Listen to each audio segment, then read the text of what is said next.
السلام علیکم، خوش آمدید آرزو سخن کی ایک اور معلوماتی اور دلچسپ ویڈیو میں۔ تاریخ شاہد ہے کہ مغل بادشاہ جس راستے سے بھی گزرے اور جہاں جہاں ٹھہرے وہاں وہاں اپنے نقش ثبت کرتے چلے گئے۔ برِ صغیر پاک و ہند کی تاریخ پر نگاہ دوڑائیں تو معلوم ہوگا کہ عدل و انصاف کا معاملہ ہو یا جنگ و جدل کا، عشق و محبت ہو یا سیاست، سیر و سیاحت ہو یا شکاریات، فن دستکاری ہو یا فن تعمیر، مغلوں نے ہر میدان میں اپنی مہارت و کاریگری، حسن نظر اور انفرادیت کا لوہا منوایا۔ فن تعمیر میں مغلوں نے کہیں اپنا انداز اپنایا اور کہیں اس میں مقامی رنگ کی اس خوبصورتی سے آمیزش کی کہ اس دلکش امتزاج سے تاج محل، شاہی قلعہ، بادشاہی مسجد، مقبرہ جہانگیر، شالیمار باغ، لال قلعہ اور ہرن مینار جیسے کئی نادر شاہکار وجود میں آئے۔ آج مغلوں کا دور حکومت قصہ بن چکا ہے، لیکن ان کی تعمیر کردہ تاریخی اور بے مثال عمارتوں سے حوادث زمانہ کا ڈٹ کر مقابلہ کیا، اور وہ آج بھی ہر خاص و عام سے داد تحسین وصول کر رہے ہیں۔ خاص طور پر ہرن مینار پوری دنیا میں اپنی نوعیت کی یکتا مثال ہے۔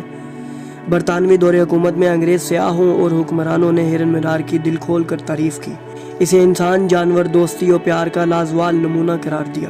ہرن مینار صوبہ پنجاب کے ضلع شیخوپورہ سابقہ جہانگیر پورہ میں واقع ہے۔ تاریخی شہر شیخوپورہ کی بنیاد عظیم مغل شہنشاہ نور الدین محمد جہانگیر نے رکھی۔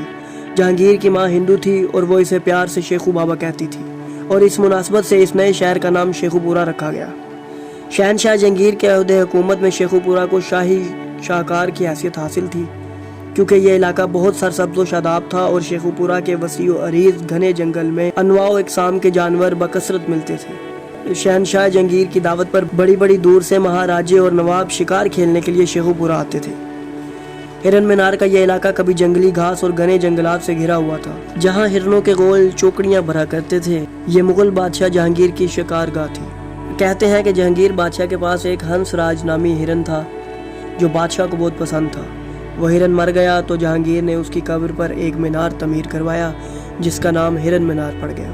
اس بات کا حوالہ جہانگیر کی اپنی خود نوشت تذکِ جہانگیری میں بھی ملتا ہے۔ جہانگیر لکھتا ہے کہ ذوالحج منگل کے روز جہانگیر پورہ میں پڑاؤ ڈالا جو شکار کھیلنے کے لیے میرا پسندیدہ مقام تھا۔ اس جگہ ہنس راج نامی ایک ہرن کی قبر اور مینار ہے جو میرے حکم سے تعمیر کیا گیا۔ یہ ہرن سدائے ہوئے ہرنوں کی لڑائی اور صحرائی ہرنوں کے شکار میں مدد دینے میں بے مثال تھا۔ 1606 میں شہنشاہ جہانگیر نے اس شکارگاہ میں ایک ہرن پکڑا اور اسے شاہی جانوروں کے ساتھ شامل کرنے کا حکم دیا۔ یہ ہرن بہت معصوم اور خوبصورت تھا۔ جہانگیر اسے پیار سے ہنس راج کہتا تھا۔ ہنس راج نے چند ہی ہفتوں میں جنگلی خصلتیں چھوڑ کر پالتو جانوروں کی سی عادتیں اپنا لیں اور جہانگیر کی آنکھ کا تارا بن گیا۔ 1607 میں ہنس راج بیماری کی وجہ سے مر گیا۔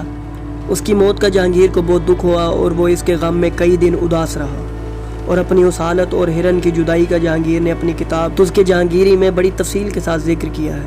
1608 میں شہنشاہ جہانگیر نے ہنس راج کی قبر پر ایک بلند و بالا مینار تعمیر کرنے کا حکم دیا۔ جہانگیر کے ماہر تعمیرات نے سارے کام میں خود دلچسپی لی اور قبر کا پتھر بھی اس کے حکم سے ہرن کی شکل کا بنوایا گیا۔ ہرن کی قبر پر ایک کتبہ عہد جہانگیری کے مشہور خطاط ملا محمد مینا کشمیری نے کندہ کیا۔ یہ عمارت جو سرسبز و شاداب جنگل میں واقع ہے، چاروں طرف سے ایک تالاب میں گھری ہوئی ہے۔ دراصل مغلیہ شہنشاہ نے شکار کھیلنے کے لیے بنوائی تھی۔ یہ 3 منزلہ عمارت جو میدان میں واقع ہے اور جس تک پہنچنے کے لیے ایک راستہ بنایا گیا ہے، شاہی آرام گاہ تھی، جس میں شہنشاہ جہانگیر اور ملکہ نور جہاں آرام کرتے تھے۔ خاص طور پر چاندنی راتوں میں یہاں کا نظارہ بڑا ہی دلکش ہوتا تھا۔ آرام گاہ کی بلندی 90 فٹ ہے اور اوپر تک پہنچنے کے لیے تقریباً 100 سیڑھیاں چڑھنی پڑتی تھی۔ مینار کی شکل گول اور بلندی کی جانب مخروطی ہے۔ اس میں مناسب مقامات پر 176 روزن بنائے گئے ہیں تاکہ تازہ ہوا اور روشنی بخوبی اندر آ سکے۔ زمین پر مینار کا قطر 33 فٹ جبکہ چوٹی پر 23 فٹ ہے۔ مینار کے اندر داخل ہونے کا راستہ مشرق کی جانب سے ہے۔ اندرونی سیڑھیوں کی تعداد 100 کے قریب ہے۔ اندر سے گھومتی بل کھاتی ہوئی سیڑھیاں اس کی چھت پر جا نکلتی ہیں۔ سیڑھیاں چونے کے پتھر سے تیار کی گئی ہیں۔ مینار کے سامنے مشرقی جانب ایک وسیع و عریض تالاب ہے۔ تالاب کے ارد گرد چونے کے پتھر سے تعمیر شدہ خوبصورت چبوترے ہیں۔ تالاب کے وسط میں 8 پہلو بارہ ہے۔ تالاب سے بارہ دری تک ایک پختہ راستہ جاتا ہے۔ بارہ دری مغلیہ تعمیر کا بہترین شاہکار ہے۔ اس میں آڑے ترچھے دروازے اور روشن دان ہیں۔